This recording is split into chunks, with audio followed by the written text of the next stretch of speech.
Welcome to the Legends Behind the Craft podcast, where we feature top leaders in the wine and craft beverage industry with your host, Drew Hendricks. Now, let's get started with the show.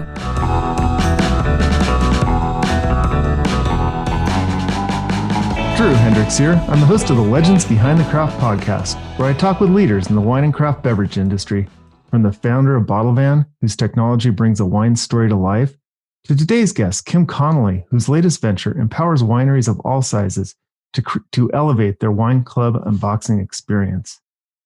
Today's episode is sponsored by Barrels Ahead. At Barrels Ahead, we work with you to implement a one-of-a-kind marketing strategy, one that highlights your authenticity, tells your story, and connects you with your ideal client. So Kim, in short, if you're a business looking to retain a winery as a client, Barrels Ahead will figure out a plan to make it happen. Go to barrelsahead.com today to learn more. Before I introduce today's guest, I want to give a big thank you to Dr. Hopi Weller, and thank you to Dr. Jeremy Weiss of Rise 25 for connecting us. On last week's show, Hopi and I talked how brands are over-reliant on visuals.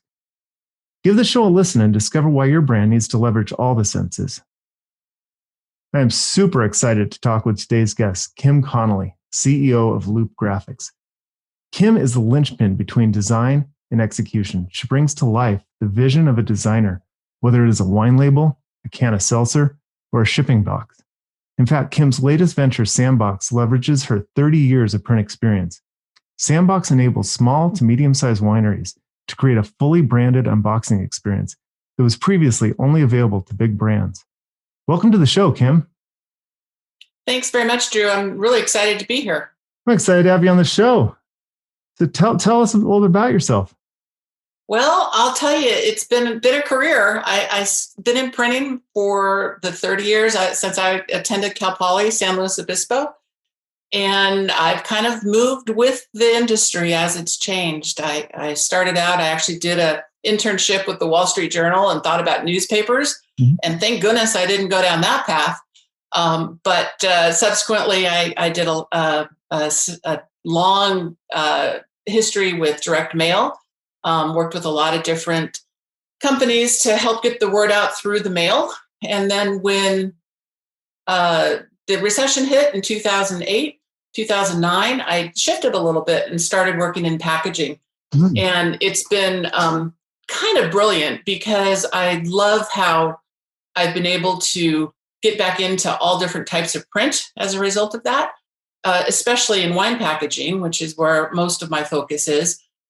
There's such a wide variety of print techniques that are used that it really pushes me every day to find new ways to get things done. I'm also a huge proponent, and this has been something I've tracked in my career for 10, 15, 20 years, the development of digital printing. Mm. And that's a game changer. It's now at a point where you almost don't have to care whether or not you're printing digitally because the quality is so good, but yet the digital solution provides opportunities that other print processes don't, along with being more sustainable. So it's a great synergy of experience and technology and staying abreast of innovation that's led me down this path to where I started Loupe Graphics to really help my customers produce things the way they are best produced and looking the way the designers intend them to look. Fascinating. Yeah, you know what? A little bit of a backstory. We talked to the pre-show, and in a past life, I used to run a commercial print company, and we had a couple indigo presses, but that was only a few years. How have you seen the print industry evolve beyond just digital over the last 30 years? Oh, well, of course, everything is different from when I started. I saw a tweet the other day that said, put up a word that in your industry means something completely different than the common definition of it. And of course, mine was the word stripper, because when I started in the industry, the people who worked in pre-press were called strippers because they would strip together different layers of Mylar and film negatives to create the printing plates for your print. And of course, that has gone the way of the dinosaur, and now everything is done using pre-press software. So that, of course, has changed things drastically. But the whole paradigm of getting something printed, I have found it's morphed from having an expert in your company that is a print buyer to another job that a procurement person often is responsible for.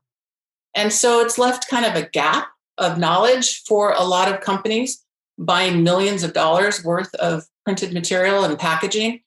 And the people buying it don't necessarily know the questions to ask or the ways to value engineer something. So it's made me kind of sad to see how that has disappeared. Yes, there are sales reps for different printing companies that will help you out, but you're reliant on sort of the fox in the hen house then to tell you the best way to do something.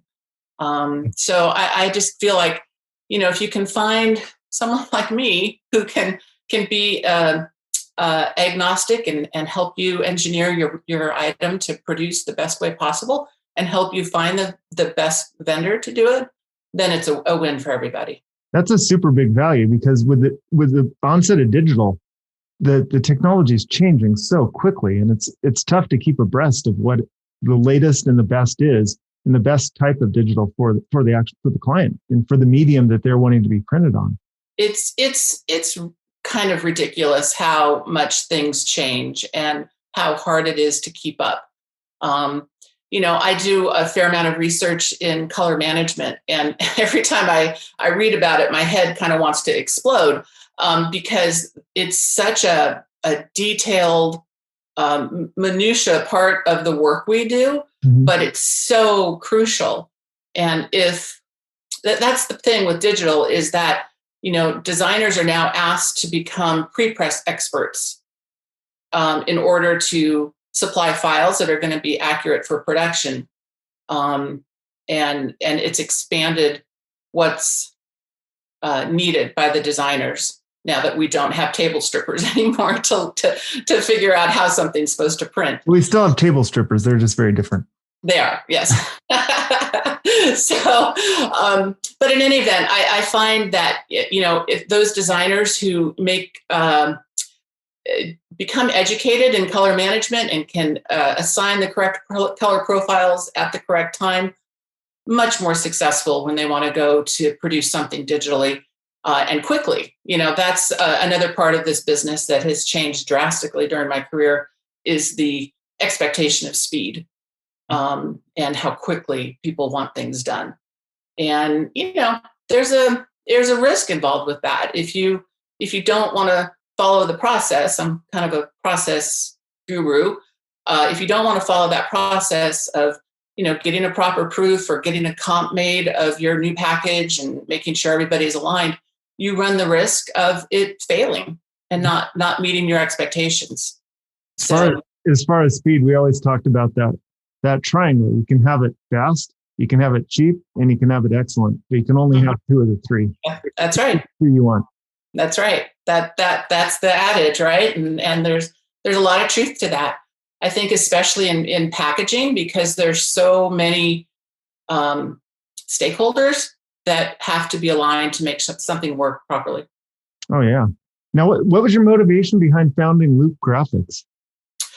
Well, I had worked for a pre-press company in the CPG space for a number of years, and I was doing a lot of wine packaging specifically, and I wanted a broader experience. I wanted to look at other categories. So I went to work for Peet's Coffee for a time, and I managed their creative services team so that I could get that breadth of experience. We worked not only on retail store efforts, but also ready to drink category and the flexible packaging, of course, for the coffee, and rigid cartons, and all sorts of different categories beyond what I would typically see in wine.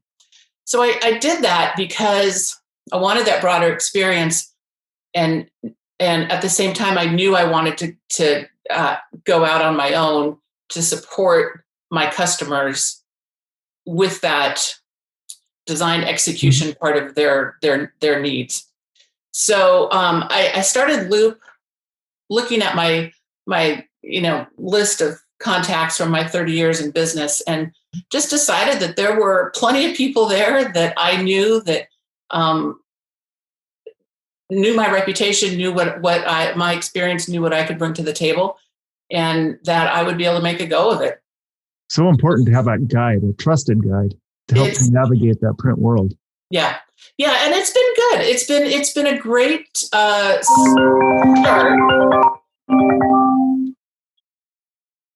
Sorry about that. Sorry.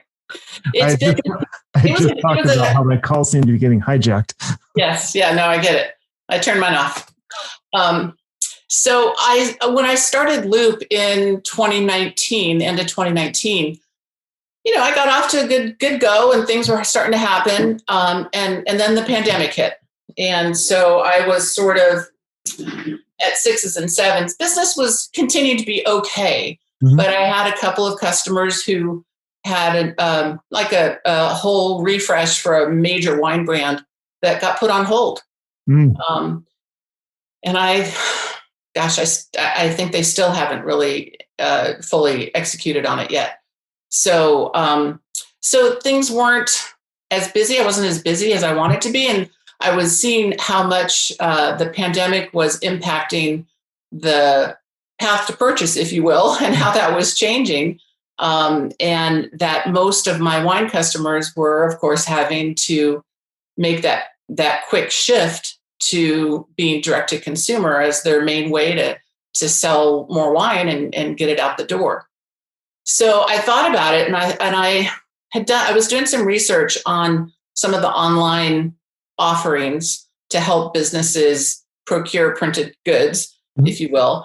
And what I found was that if you wanted to put together a great box for shipping your wine and having a great unboxing moment with your customer at home, you would have to go to at least 3 different places to order the materials to build that box. Maybe 4 or 5, depending on what you wanted to put together. So I decided to kind of shift that paradigm, and instead of saying, oh, I can supply you corrugate boxes, I put together an e-com site where you can find everything you need to build your wine club box. That's amazing. That's your new venture, Sandbox. That's Sandbox. Yep, exactly. And the reason I named it Sandbox is because in addition to it being that one place that you can gather everything you need, there's also a design tool on the site. So, for example, if you have, let's say, 3 or 4 different wine brands, you can design one box, and then you can use the online tool to change out the graphics on it for your other brands. Oh, wow. So you don't have to incur the costs of a designer every time. You can make some updates to your content within the site. And it's there's a video on my site that is a quick tutorial on how to use it. And I'm not a designer, and I use Illustrator, but I'm no expert. And so this tool opens it up. It makes it anybody could go in and edit something and update. So I created some templates in there for common products. For example, one of the items is custom printed tissue paper. So if you wanted to wrap your wine bottles in tissue to really create that beautiful moment for someone to unwrap it as more like a gift, you can go into my tissue template and just swap out the logo with your own, and within, place the order, and then we'll produce that with your logo on it. That's awesome. I like how you talk about the beautiful moment, that unboxing experience, especially with COVID, where people aren't stepping foot into the tasting rooms. And many of those people don't have experiences actually at the winery. The only nexus where they can get that kind of tactile feel and just visual and just complete feeling with the brand is when they're opening the box. And talk about that for a minute. Yeah, I do a fair amount of online shopping, not a ton, but during COVID, I joked that was my market research. Was I tried out a boatload of wine clubs partly to keep my cellar stocked, but also so that I could see how they were packing their product. And it's fascinating. There's a beautiful winery out of Santa Barbara that I love. And so I thought, well, I'll order some wine from them because I want to support them during COVID. And I'll tell you what, that wine showed up in a completely brown box with nothing to tell me who it came from and absolutely nothing to tell me about the winery. I had another one that showed up. It was actually a gift that someone had sent me. There was nothing to even tell me what winery it came from. Like literally nothing in the box that told me where that wine had come from. So I have found, there's some data. It's hard to find this data, but I have seen data that branded boxes that create that unboxing moment. Of course, hopefully, you get a social media moment out of it because a lot of people post those to their social media. Mm-hmm. But I've seen some initial data that it's you're 2 to 3 times more likely to have a repeat customer if they have a good unboxing experience. And to me, that's kind of an invaluable thing, right? Because we all know in business, the hardest thing to do is to find a new customer. So you're much better off keeping an existing customer. And to me, that's kind of what the unboxing is. They know they want to try your product. So if you ship it to them and give them a reason to engage with your product, to feel connected to your brand through that unboxing, they're more likely to come back to you again. That's so important. Feel connected with your brand.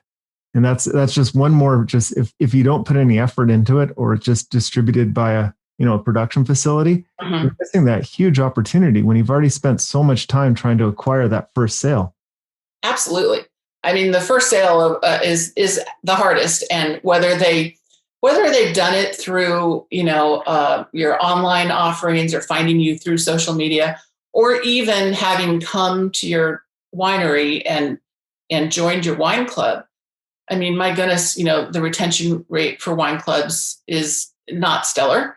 And so super important thing to consider, wine club retention. Because mm-hmm. A lot of times you'll take a visit to Napa Valley, or you'll go to Sonoma, or you'll go on vacation. You may be from New York, Virginia, and it may be your one time that you actually were in the facility. Mm-hmm. You had that magical moment at the winery. You signed up for the wine club. 6 months later, or 4 months later, you get the shipment. You're like, oh man, I forgot that I committed to $600 4 times a year. Why exactly. Did I do this? And the winery needs to recapture that moment. And that's what your sandbox does. It Absolutely. helps Gives them a chance. Yep.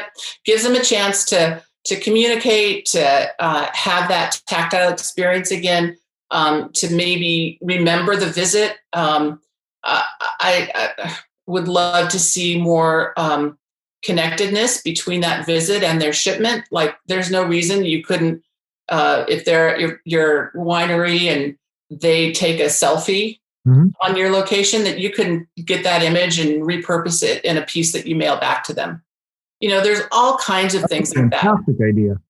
I know, right? So it's easy to do now, and with the digital printing, you could have like a variable. Well, I'm getting technical. Totally. Variable data per box. Totally. Yeah, that's exactly. You're putting out variable invoices per box. You might as well include a personal note. Right. It doesn't. When you talk about variable data, it doesn't just have to be the name of the person, right? You can put a custom image in, and if you could capture one from when they visited your winery, how impactful would that be? That's phenomenal. That's a great idea. Yeah. I love that. I talked with a designer one time about digital printing, and I asked them if they had used digital printing very much, and they kind of shook their head and they're like, we'll use it occasionally for sequential numbering. And I'm like, it's so much more than that. It's so much more than sequential numbering. So what are some other ways people can, wineries can customize that box using the latest technology? Mm-hmm. I've got a project I'm working on right now where we may be doing super short runs for a curated collection of wine, and every shipment would be a different varietal, different vineyard, a different winemaker. And the best way to do something like that is to do it digitally so that you can do the short run, but also change the content. And so that way we don't have to decide too early what the product is going to be. We can design something that, the design isn't necessarily going to change all that much, but the content will. So we'll do our 200 cases every other month and do it digitally. And that's how we'll solve that problem. And every box then that ships will have that unique information on the outside of it. And that previously, before the latest technology, that would have been almost like cost prohibitive. Oh, completely. The only way really you might have done it before would be with a label, to have a brown box and slap a label on it. But this way, we can do a coated white paper out the exterior if we want and print anything we want. We can make it look like a craft box if that's what you want. But, with digital, the sky's the limit, really. That's amazing. As far as the other unboxing, just a personal story. I'm a member of probably too many wine clubs right now. And the ones that couple of the things I really like that's included in that unboxing experience. I know Mick Price Myers has done a lot. They do have a simple, just plain brown box, but inside they always have sort of a refrigerator magnet or a recipe card or a letter from the winemaker. And then the other thing that's kind of tying the digital in with the unboxing experience is kind of the link and the notification that there's going to be a virtual tasting, which may be the other thing that came out of COVID is the rise of the virtual tastings. Yeah. One of the things I've got on Sandbox is what I call a box topper. So it's like a 12 by 19 that would sit on top of your inserts and on top of the wine.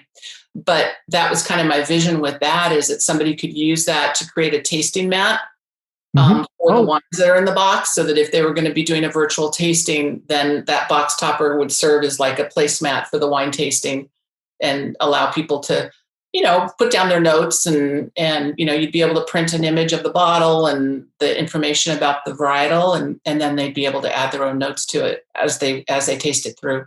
Well, that's an awesome idea. I love that because, I went through a virtual tasting a couple of weeks ago with Reiniger Winery, where the winemaker there was walking us through his latest releases, and I had opened the bottles, but no, I didn't have a tasting mat. Yep. See, and I think anything you can do to, I think the virtual tastings are really very clever, and I hope they stick around, because I think it makes the whole wine tasting experience a lot more accessible. And it's hard to get to Napa even when there's no COVID.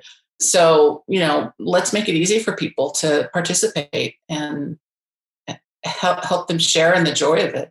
Absolutely. The other way that I'm loving right now is the including the recipe cards and having the virtual cooking, where they'll have the chef, where they'll get the recipe card in the box, and then there's a date where the winemaker or someone at the winery starts cooking those recipes with the wine. It's just one more way to engage someone. That sounds great. Have you done any of those? Have you sat in on any? I haven't. I have used the recipe cards. Yeah. But I haven't. Yeah, me too. I love the recipes. I mean, they're often, recipes I wouldn't find otherwise. So I love that. And I think, there's some great ways to access those now and develop them. So I know our friend Lori at Outshinery is doing a great job with the recipe development. Oh, yeah. Offering that as a solution. It's one more thing to help that unboxing experience, because a lot of people play it down. I mean, we kind of talked about the importance of it, but the other side is that it's all digital now. No one cares about the physical box. It's about the wine. But the wine is so much more than just the juice in the bottle. It's the perception. Completely. Yes. I mean, that's the case in the grocery store too, right? You've got to have that moment when somebody picks up the bottle and connects with it in the store. And it's the same with your unboxing. If you, again, I just can't stress enough, like you see houses with, 3 boxes out front on the step. And if there's one that's branded and printed properly, it's going to stand out and it's going to get their attention. And to be able to unbox it and feel like you're visiting the winery it's invaluable, just invaluable. So with Sandbox, I really did it. I built it in a way that I hope it's attractive to the small and medium-sized wineries that are, the winemakers trying to figure this all out on their own. I've built Sandbox so that it's easy for them to elevate themselves to that level. There's, the big, huge conglomerates with their DTC teams and all that, they've got it figured out. But, for the single shot guy, the winemaker who's trying to do everything, that's really who Sandbox is for, so that they can just go in one place, order everything they need, customize it. Next time they come back, all those products are there. They might make a few updates. If they want to do a little tasting sheet, they put up they get that first design done, and then they can go back in the next month and just swap out the bottle images and the copy, and they've got their new tasting note. So super easy. So valuable. I mean, they need all the help they can get to compete with this industry that's consolidating, and the bigger guys are getting bigger. And it's such a large amount of small wineries. In order for them to sustain, they need tools like the ones that you're offering. Mm-hmm. Yeah, super easy. And then the other part of it too is that I like to think some of the more medium to larger organizations might find it valuable as sort of that on-demand inventory. And from a sustainability point of view, there's great value there that you only order what you need when you need it. And so the idea of obsolescence goes away. I can't tell you how many projects I've been involved with where, the obsolescence was a line item on the budget to write off old inventory. And it would just slay me every time when I heard that number. It just killed me to think that this beautiful project we worked on 18 months ago is now going in the trash because it's out of date. So with Sandbox, and being everything's digital, you can print 250 copies. You don't have to do 20,000. So it makes a huge difference. That's amazing. Now, as we go towards the end, is there any other question that I haven't asked you that you want to talk about? That's top of mind for you? I would just say that Sandbox aside, I just feel like, winemakers pour their heart and soul into their wine. And I'm here to tell you that I put my heart and soul into your packaging, because to me, like you said before, you got to get them through. Like the packaging to me is like the first date. You have to get past that before they will actually taste that great wine that you've put in the bottle. So you've got to invite them in. And that's really what I do with my work in packaging, my platform with Sandbox. It's really a way to get people to step in and say, wow, I want to try that wine and be part of that experience. And it's key. You're not going to do it. A plain white label and a plain brown box isn't going to get it done. Very true. Is there anybody you would like to thank or acknowledge? We're all about gratitude on this show, and I'd like to give you a platform. I've had a lot of great help getting Sandbox off the ground. So there are all the people who were behind that, not the least of which was my daughter, who helped me with a lot of copywriting in my life. So she's a great asset to me. I have, aside from my business, I run a nonprofit, and I've always had a passionate belief in the need for literacy in our world. And that's sort of how I got into printing in the first place, wanting to make that platform available to anybody who wanted it. And that's why I was initially leading the path down to newspapers when I first got into this business. But my nonprofit now is a small effort here in Solano to get books in the hands of new moms. And so we work with some beautiful quilting groups that provide handmade quilts, and we package those baby quilts with books to give them to new moms in our community. And get them reading to their babies from day one. So I do that locally, but one of the organizations I support on a global basis is an organization called Room to Read. And they promote literacy around the world and in particular, girls' education around the world. And recently I was invited to one of their fundraisers, and it was so awesome when my worlds collide, because it was a tasting put on by Topol Wines, and the winemaker there is Martin Brunel Hafner. And he led a tasting that was a fundraiser for Room to Read. And it was just such a lovely event and a lovely evening. And he put branded material in the box that reminded me of the date of the tasting, because I had it wrong on my calendar. So that was really valuable. So it was just a great synergy. And I love it when that happens, when, something that you do for your vocation melds with your avocation and comes together like that. And that was a really, really great moment. Really enjoyed that. Sounds very special. It was. Where can people learn about your charity? My charity is called Books and Blankies, and the website is booksandblankies.org, and it's books with an N. Books and Blankies. Books and Blankies. And where can people learn about you, Kim, in Sandbox?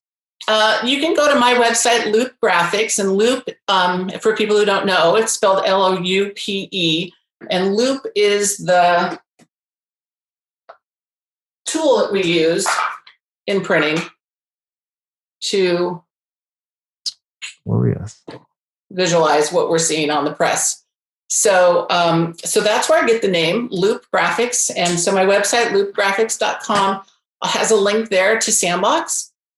The Sandbox link is a little long. It's sandbox.loupegraphics.com. But you can go access it through my Loupe Graphics site as well, and learn more about me and the work that I do for CPG companies and wineries. Awesome. Well, today we've been talking with Kim Connolly, founder and CEO of Loupe Graphics and the creator of Sandbox. Thank you so much for being on the show. Thanks for having me. This was great.